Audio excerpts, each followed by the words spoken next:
Hello again, and thank you for joining us on the Thursday edition of Journalist Hangout. I am Kemi Folade. Today on the program, Keyamo warns of dangers ahead for the APC over Buni's leadership and wants party congresses suspended. And later on the show, court acquits Shiite leader El-Zakzaky and wife, orders their immediate release. I'll be hanging out with Babajide Kolade Otitoju and Emeka Madunagu. Good evening, gentlemen. Welcome to the program. Yeah, thank you very much. BK, it's good to see you again. Thank you. If you're ready, Journalist Hangout starts now.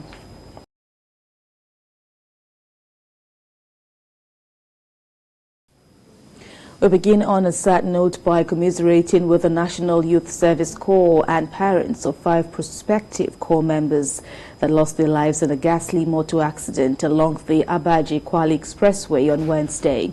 May God grant the families the fortitude to bear this irreparable loss. Because we understand that this deadly crash occurred around 2 a.m. Yes, and you know, the Federal Road Safety Commission has always warned against night travel. The NYC leadership has warned repeatedly against Corps members traveling at night because the driver could fall asleep, and when he falls asleep and loses control, anything could happen. Our roads are not so good, and people still drive at breakneck speed. At night, it's extremely dangerous to overspeed, and most of the accidents at night are either a result of overspeeding or the driver simply dozing off at the wheel. So I hope our Corps members will take this advice seriously. There's no need to travel at night. There's just no need. Unfortunately, the FRS is not permitted by law to arrest people traveling at night. Otherwise, I would have loved night travel to be banned. May God bless the soul of the departed. Amen. And Emeka, night traveling used to be the preferred back in the days, even in our times too. We usually, I never partook, I never had that experience, but no, I traveled many times at night. I traveled a lot of times at night, you know, yeah. And especially for long distance. Yeah, I understand they graduated from my school, University of Uyo, which is also a double tragedy for me. But yeah, well, I would disagree with BK because any serious country must run a 24-hour economy. The economy must never go to bed. But the thing is this, why are the roads in a bad shape? Why are people unable to travel at night? You know, infrastructure must be upgraded. And then again, the road safety, there should be provision, you know, for control, whether it's at night or in the daytime. You know, the road should be safe enough for people to travel. I believe they were rushing to meet up with, you know, resumption. You know, so it's unfortunate. And young people, you know, who are out there to serve their nation, and you know, they just had to. They ended this way. I feel for their families. You know, my condolences to their families, to the authorities of the school, the government of Akwa Ibom State, you know, and Nigerians. I just pray that, you know, we can find a way around this issue of traveling at night, and then even reducing the carnage on the roads. All right, gentlemen, may their souls indeed rest in peace. Amen.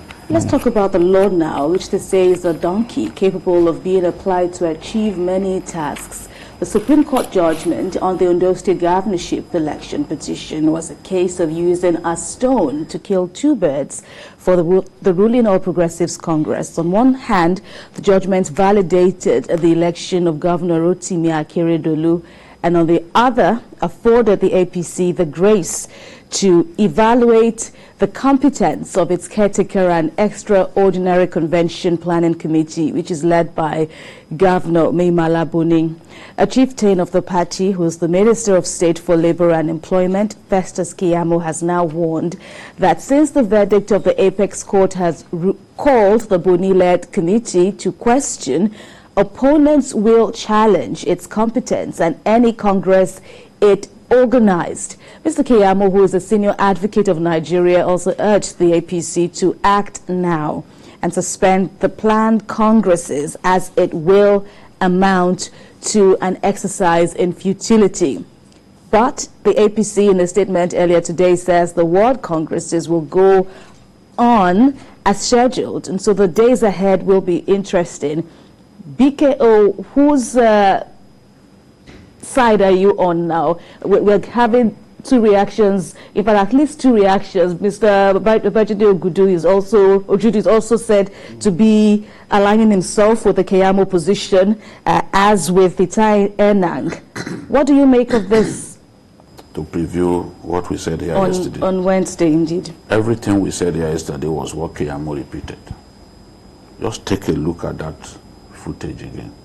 The first thing I said was that APC was extremely lucky because the judgment could have gone either way. If the Supreme Court judges wanted to enrich our jurisdiction and teach politicians a lesson, they could have unanimously... even without Mai Buni being a party? Yes.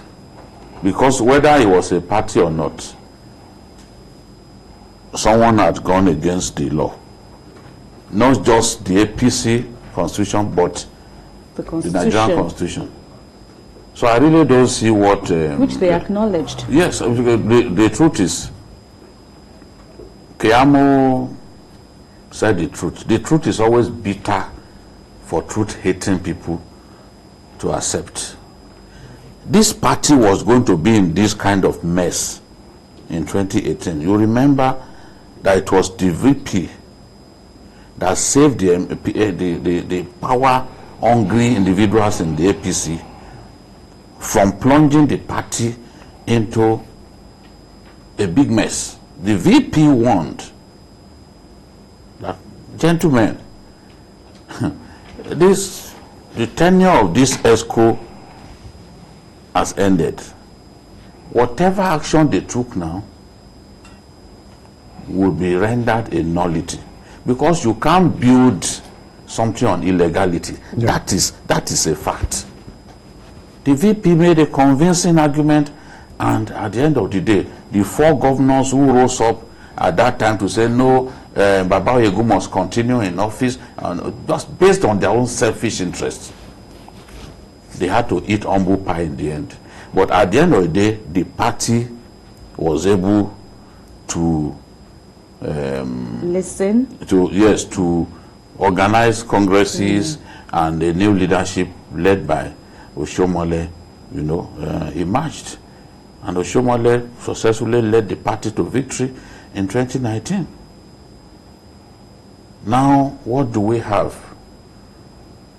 We have a caretaker committee. The constitution, neither the APC constitution nor the constitution of our country, envisages a situation in which there will be a caretaker. No, there's no such thing as caretaker in the APC constitution. No such thing. The constitution did not also envisage that a person will be governor and he will occupy not just the position of governor, but will occupy the position of acting chairman as well. I'm waiting for who will show me the portion of that portion, because let us even start with the APC constitution. No officer in any organ of the party shall hold executive office in government concurrently. Even the constitution of the party? Yes.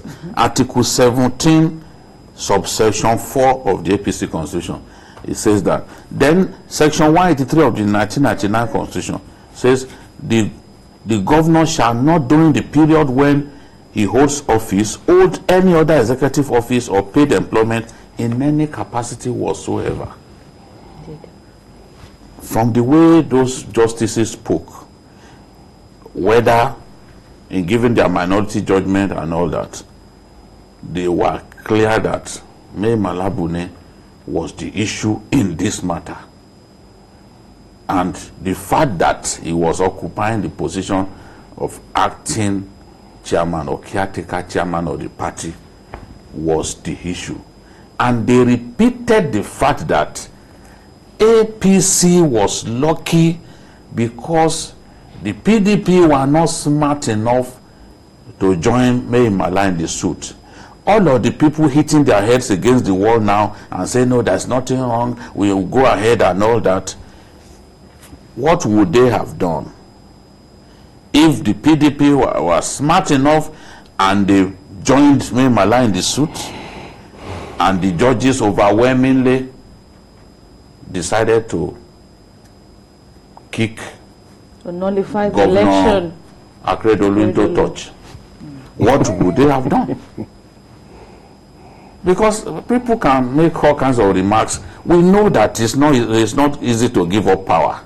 And we know that power people will sometimes wish to die rather than relinquish it.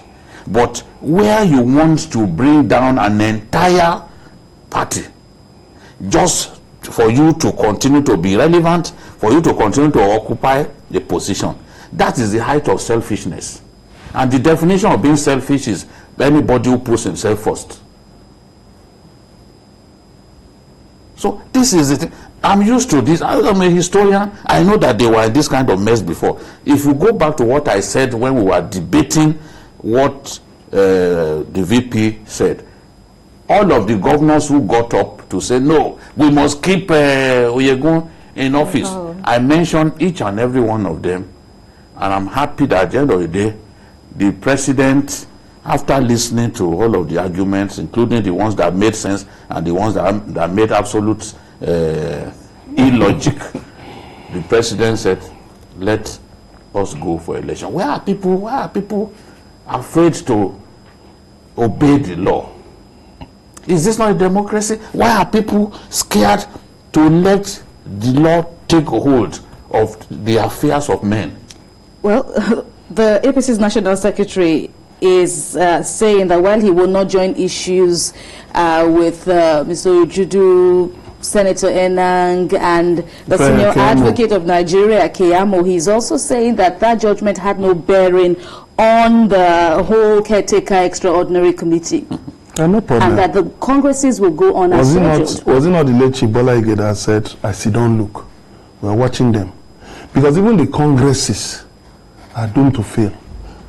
If you recall, some days ago, Professor Keyamo said that some party chieftains in Delta were planning to hijack materials, to hijack the congresses.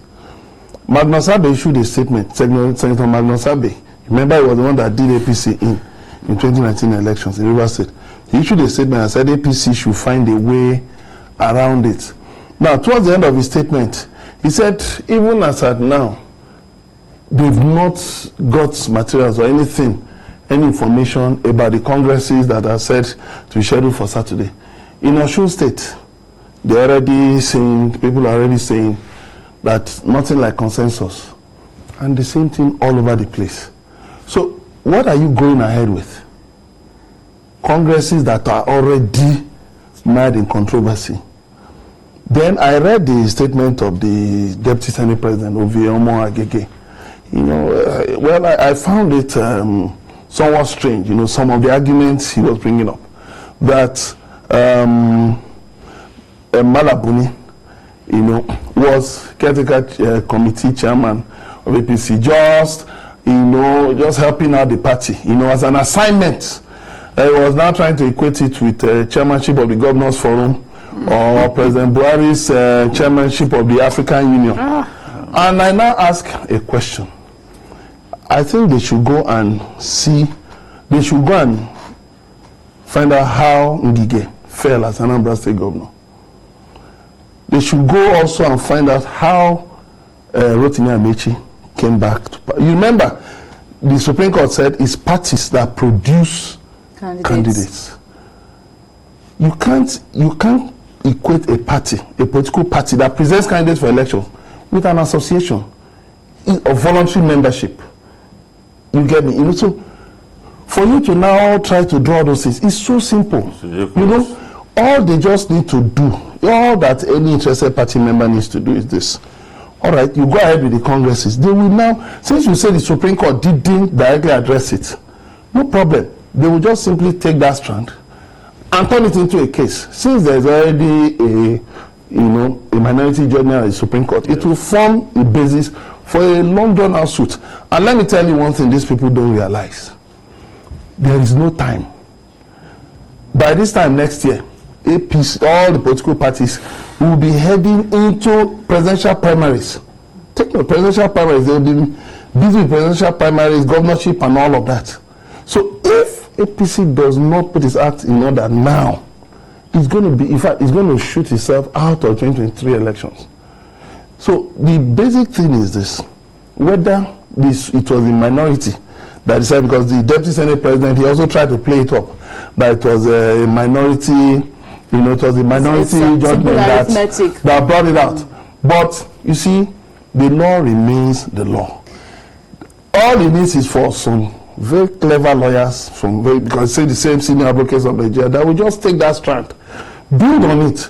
They should go and read past judgments of the Supreme Court on the role of parties, on the position of a party chairman, what it constitutes. They should go and look at what happened to Oshomole. Oshomole was suspended by his word. He didn't go to court in time. He didn't do anything about it. Oshomole could have done maximum damage to the party if he had gone ahead to challenge the suspension. He could have done a lot of things. Okay, look at how they fought Obaseki in Edo State. Obaseki still triumphs because he has been with them. He understands the game. Yes. So now you have the Osun elections coming up. You have Ekiti elections coming up. Anambra coming up. Already people are saying that they don't know where Andy Oba's candidacy as APC governorship candidate, where it stands. All right, so you are still dancing around. Let me put you on hold. Ade, our first caller on the show today from London, welcome. Please join the conversation. Yes, good afternoon, everybody. I greet Babajide. Babajide, if you observe your interview with the minority leader of the Senate, I was trying to tell you that by November, you see the campaign from APC or PDP was interrupted in that day. But I got the message. When you are trying to get something, you pray that your enemy to have misfortune. This is exactly what is happening. PDP is coming back. And APC is coming back, bouncing back. Because whatever they do from now, even the Anambra governorship, it will bring fatality. Yes. So you have said the right thing, just watch out. God bless you. Thank you. Thank you, Mr. Ade. And so there are options now for the party moving forward. Calls for Mr. Buni to resign, to third majority of the NEC membership to sign and summon a meeting to reconstitute this caretaker committee, and the other option to invoke the power of the Board of Trustees, which includes the president, to be activated so as to organize a national convention by the board. Which do you think is the most viable at this time now? Yes, I think that the suggestion that the NEC should be activated, the NEC of the party should be activated is the best. After the convention of the party, the NEC is the most powerful organ of the party. So you can call a NEC meeting.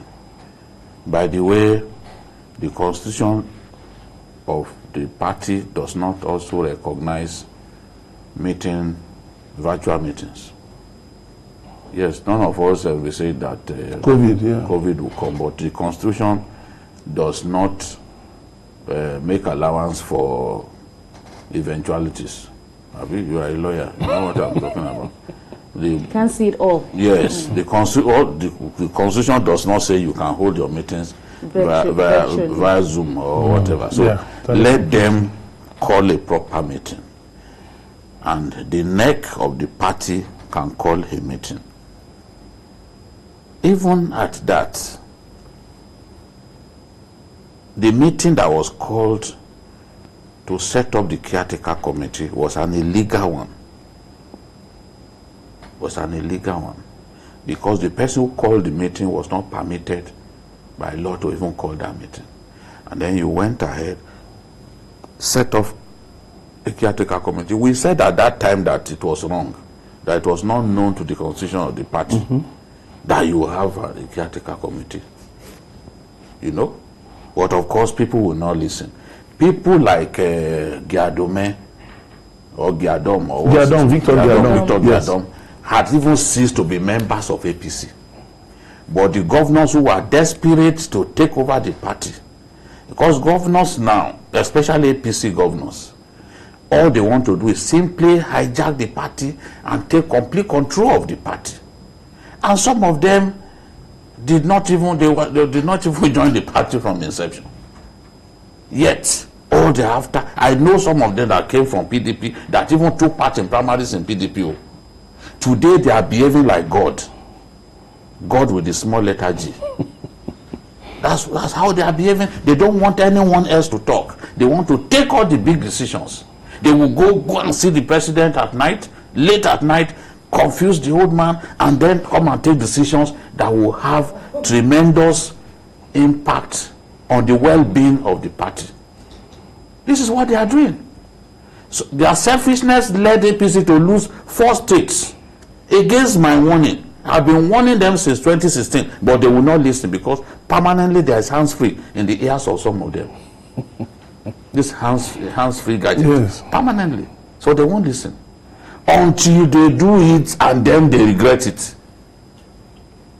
The DSP, Deputy Senate President, I've read what he said. I see no basis for what he was saying. Even the judge who read the lead judgment made the point, because these politicians, they don't bother to even investigate before talking.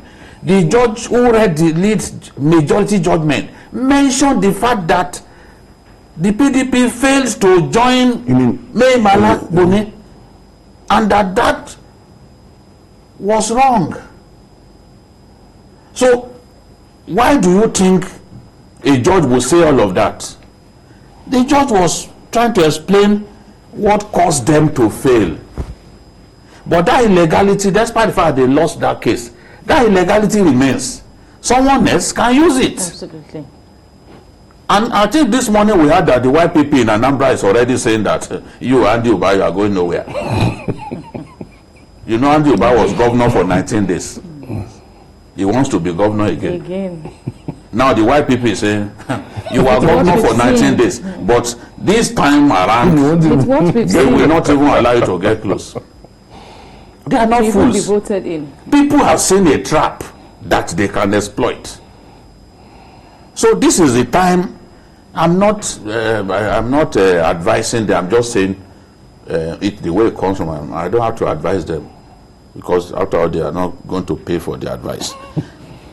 What should happen is leaders of the party, selfless leaders, not the latter day selfish leaders of the party, leaders of the party, genuine leaders of the party, who would not want to see their work destroyed before their very eyes. They should come together and do what is right.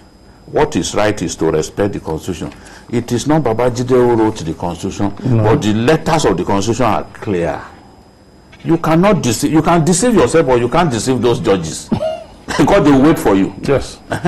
We've seen judges punish president in our country. Obasanjo was punished for his love for impunity over the matter of Rotimi Amechi. Rotimi Amechi never asked to be made governor. No. He never asked. He never asked for it. He said, please declare that I'm the lawful candidate of the party. Those babas in the Supreme Court moved a step further. They said, to teach these people a lesson, okay, Amechi, you are governor. No one can say with finality that it can't happen again. No one. Because this is a democracy, and we must do things, we must respect our constitution, we must do things according to the letters of our constitution. This is not about sentiment. We want politicians to behave reasonably. Simple. Respect the rule of law. The pendulum can even swing either way, because you just raised the very vital point in the Amechi situation. Were they expecting what happened? Absolutely. And they were not expecting it. The ball fell in the court of the Supreme Court, and now they've spoken, and the verdict is final. But Emeka, what is your take as to the best situation or the best option? Before I take you up on that, we should take a break at this point. Please stay with us on Journalist Hangout.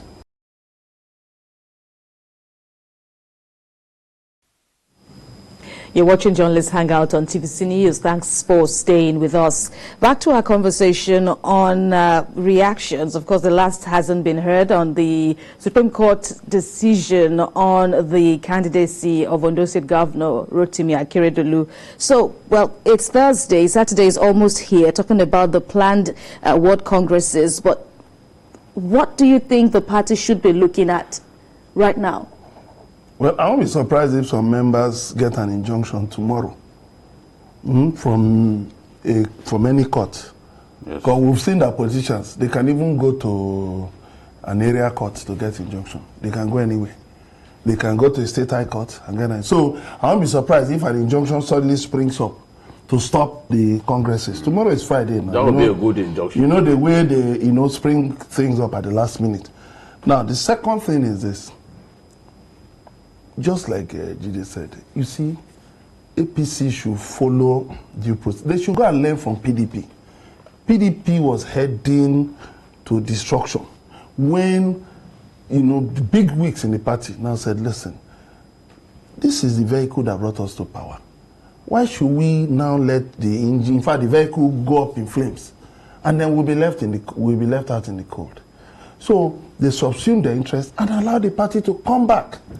Then later, they resumed politicking, and then you saw certain people who are, who are working against the interests of the party. They began to leave. APC should follow the due process. They should follow the rule of law. That's what we've been talking about in this country.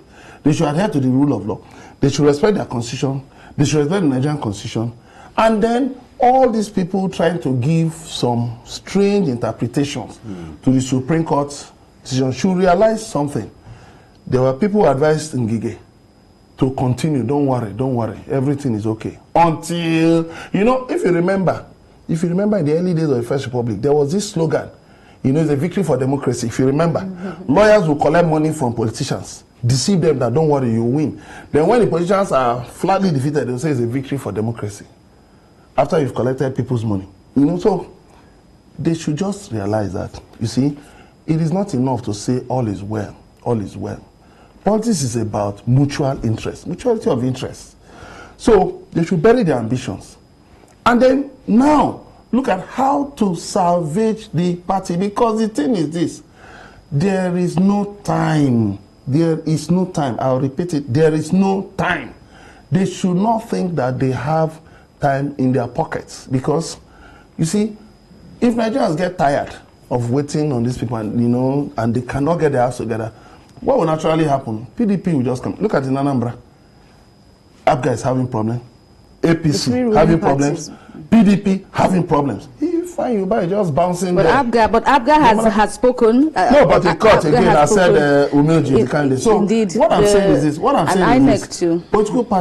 Politicians should learn. Politicians should learn to do the right things at the right time. All right, let's bring in Emmanuel from Kaduna. Good evening, welcome. Good evening, ladies and gentlemen. Babajide, I greet you. I greet you, Imam. What Babajide says, in a way, is right. But since the APC chief law have told them that they should go on with the Congress, that nothing will happen, I believe they should listen to the party first. Because this thing that is happening now, if you check it in a way, you will be as if that some people that is listening as is the one clamoring for this media. that the APC chairman should step aside for now. Some people like maybe they are losing us maybe for the gain of the power. They are the one clamoring in this media now. So they should allow the law enforcement, but they allow the chief law of the party to decide. But if the majority of them say, okay, let the chairman step aside, don't let it do like that. But for now, they should just allow the man to do his work. That's all. Thank you very much. Thank you. Well, President Buhari has also spoken out in reaction to the judgment, Wednesday's judgment at the Supreme Court. He's implying, or he's even gone as far as saying that judgment or that victory has bolstered the strength and reach of the party and brightened its chances at the coming elections. What do you make of that? No, the president was not referring to this controversy. No. But he's congratulated. He has limited his congratulatory remarks to the fact that Akeredolu has won. Of course, if Akeredolu lost, that can be a plus for APC. It means that to make life even more difficult for APC to win in Ondo State and maybe some of the states around it. So the president was right that it has brightened their chances. That is what he can see in the immediate. He is yet to comment on this controversy about regarding May Malabuni and other caretaker committees. It was the president that empaneled them, that set up the caretaker committee. And even extended. Yes, and he has extended it. So in his heart now, he does not believe he has done something wrong. Because he said at that time that he needed to do something to stop the party from drifting. It was a good thing that he intervened. But the intervention went against the law. It was still possible to intervene and do it in a manner that is in conformity with both the APC constitution and the Nigerian constitution and even the Electoral Act. So I would want a situation in which the president returns home and calls a meeting for this matter to be decided before it's too long. Because time, as Emeka said, is not on their hands. They may think that they have all the time, but time is not on their hands. I hope they don't get to a point when they will start singing that famous Don Williams song, "Time, oh time, where did you go?" When you suddenly realize that time is no longer with you, you start singing, "Time, where did you go?" Where did you go? The elections, look at Anambra now. Anambra, the first week of November, you have an election in Anambra. And that's an election that APC takes seriously, But with all that is happening now, we don't even know whether they will be able to field the candidate in Anambra. Because the YPP has already sent a clear signal that, look, we are going to challenge the nomination of Andiuba. So, BK, well, let's bring in Oluchola, Julius, and Pause will come back to take more from your end. Mr. Julius, good evening. Good evening. I'm Oluchola Julius from Ibadan, your state capital. Babajide, good evening, sir. Good evening. And the other man there. Emeka, good evening, sir. Yeah. Yes, Mr. Emeka. Yes. Now, honestly, it would have been so good that APC will fix up his house before the 2023 election. Now, honestly, we thank God, just as the way Babajide said it yesterday, we appreciate God for the victory for Akeredolu. But this victory as well is bringing another loophole that APC will have to fall into if care is not taken before 2023 election. And that has brought on internal democracy, that did not allow internal democracy to take part, even in the affairs of their party. So it will be very good that APC will now make sure that they get it right, even before November, December this year. Any time from that time will be very dangerous and very wicked, even on them and any effort they will have to take. But we want to have a better election in 2023. If APC doesn't want to participate, there's no problem. But I believe Nigeria will survive. Thank you. Well, Chola Julius, thank you very much. Final thoughts I was from you. talking about the lead majority judgment by Justice Agim of the Supreme Court. He said all the issues raised revolved around May Malabuni, but May Malabuni, who is at the center of the dispute, was not made party to the petition. It is obvious that the determination of the said issues will affect him. Therefore, the court below was right to have held that he was a necessary party to this suit. The court held that they should have joined him in that suit. He should have been a party to the suit. By not doing that, it was a fatal mistake that the PDP made, and that cost them victory at the Election Petitions Tribunal, at the Appeals Tribunal, and now the Supreme Court. At the Supreme Court. So if they had done that, honestly, it is what happened in Bayelsa that will have happened. Dr. Bisi was even saying yesterday on the program that it's a lesson to the PDP, but in fact, I can even go home with several lessons, because unlike the argument, it was only a matter of numbers anyway, even though the dissenting portion of the Supreme Court said May Malabuni is a part or is an agent of the principal. So if all of them had reasoned that way, indeed would have been saying something else. So it's a lesson for everyone, even though Mr. Jegede has gone on to congratulate Governor Akeredolu and by extension the people of Ondo State. I just hazard a guess as to why the PDP didn't join Mai Malabuni. Maybe they took a cue from certain things in their Mechi judgment that parties present candidates. So if they had joined Mai Malabuni, perhaps, I'm just guessing, perhaps the APC would have found a way around it. Maybe that's what maybe argue about the immunity. They would not have found a way. See, maybe also immunity too. They could have argued immunity though. But immunity, I've addressed that. Are we saying that no judgment can go against a governor because he has immunity? Immunity against criminal prosecution. Nobody wants to jail May Malabuni. Nobody. He can have all the immunity in the world, but if it was not right for you to do something, you can lose in court. People with immunity, they lose in court, and the court will say, no, you are wrong.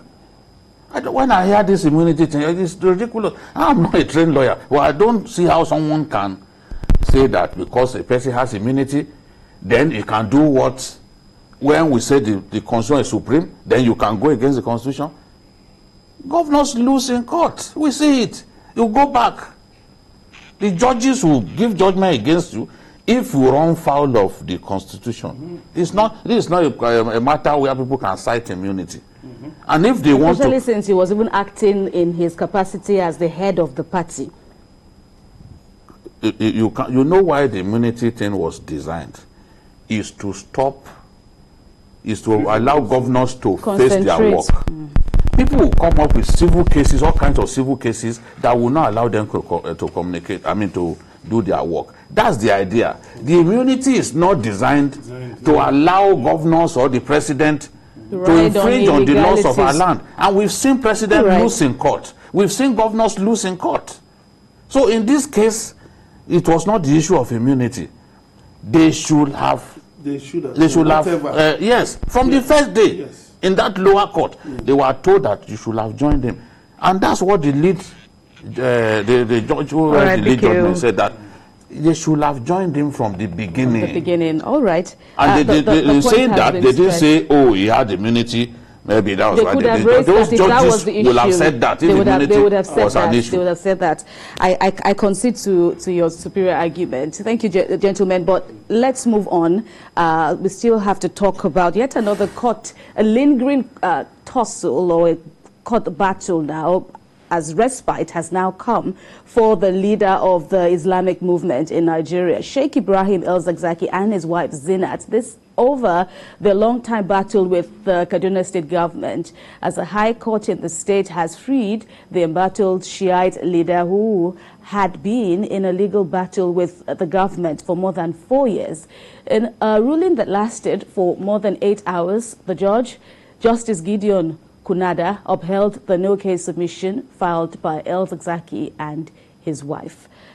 Of course, BKO, this had, even put the federal government in bad light, looking at the long time the couple spent in custody before they were even arraigned, before they were even told what their offense was, or before they even had their day in court. And now Mr. Femi Falana successfully found a way out for the couple to be given a reprieve.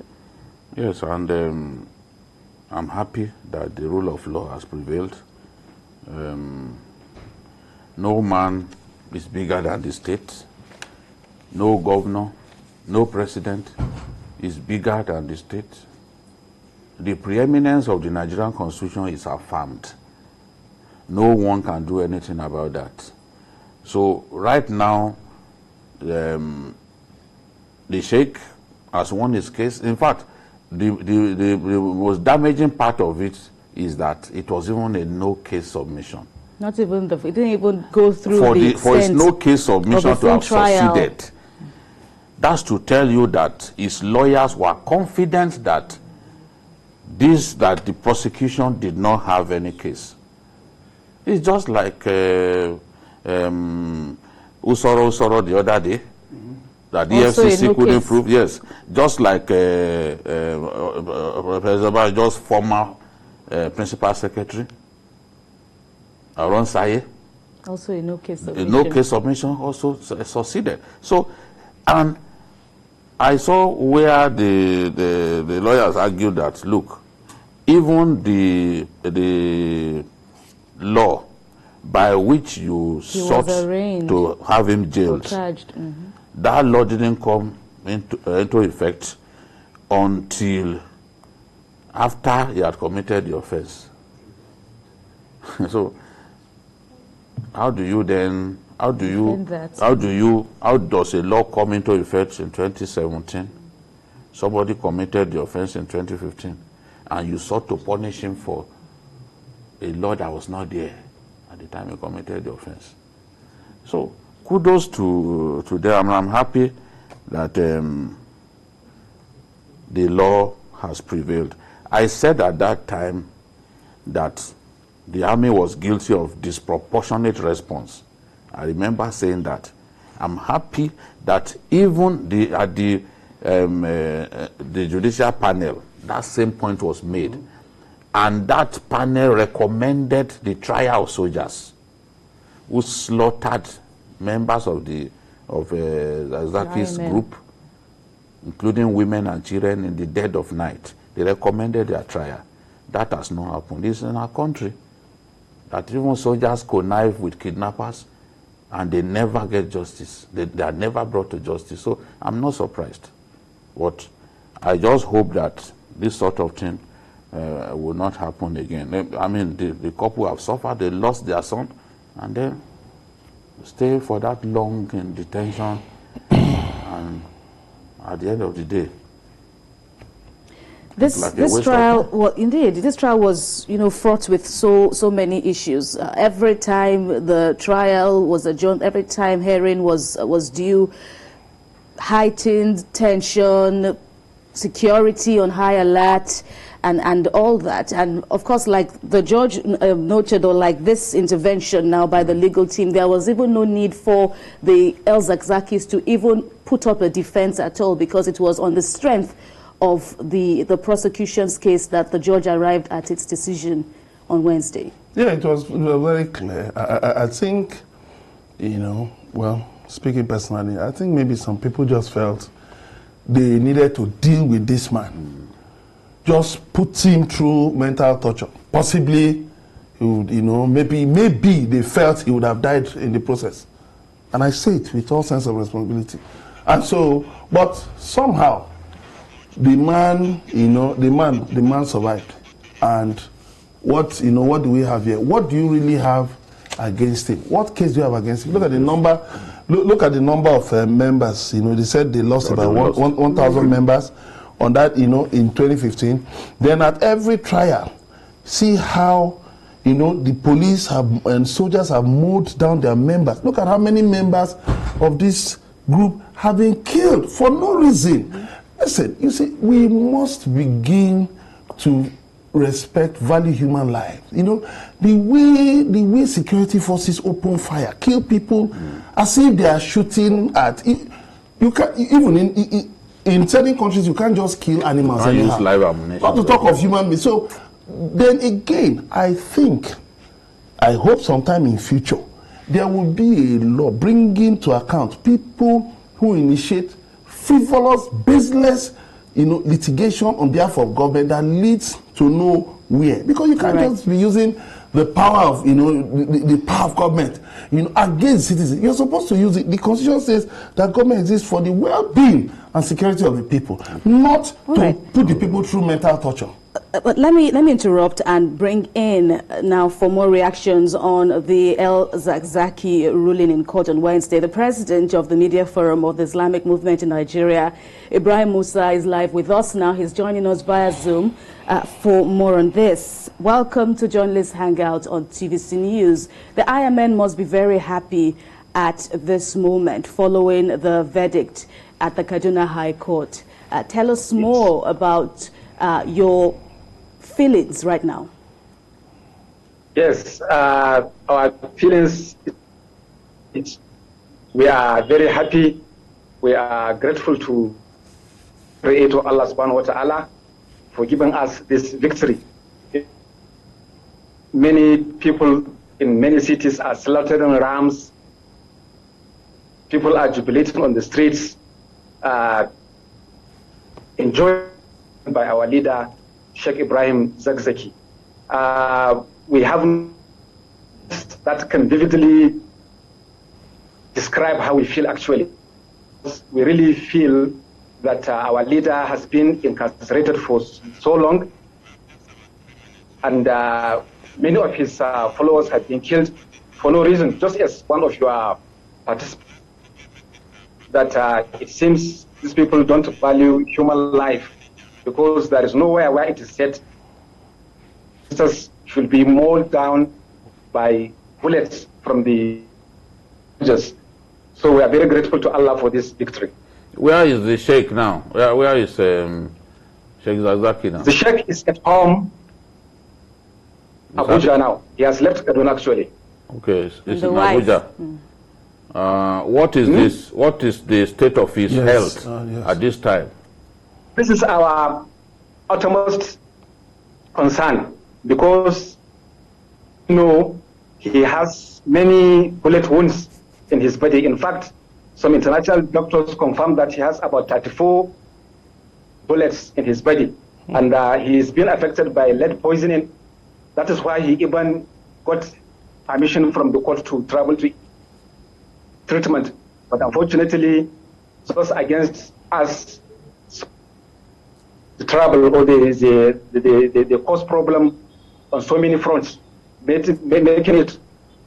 Will the IMN be going to court over over the killing of a lot of your members when the sex facility in Zaria was stormed?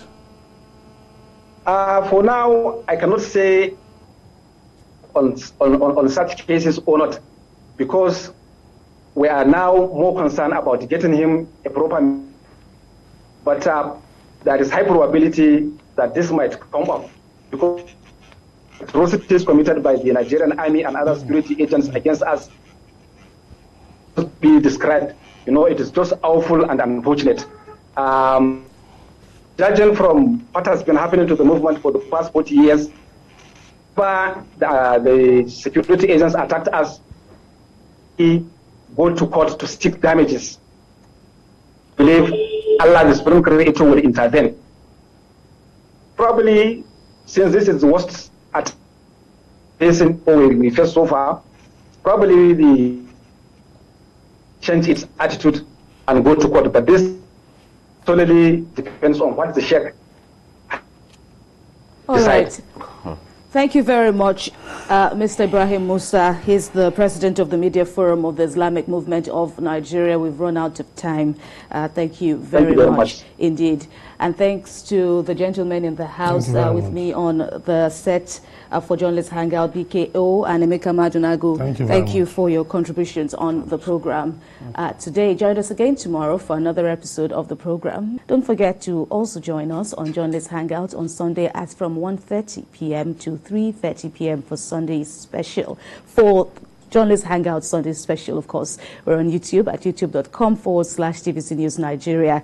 Thank you very kindly for keeping us company on Journalist Hangout today. I am Kemi Fola Adeyemo. Bye for now, and God bless Nigeria.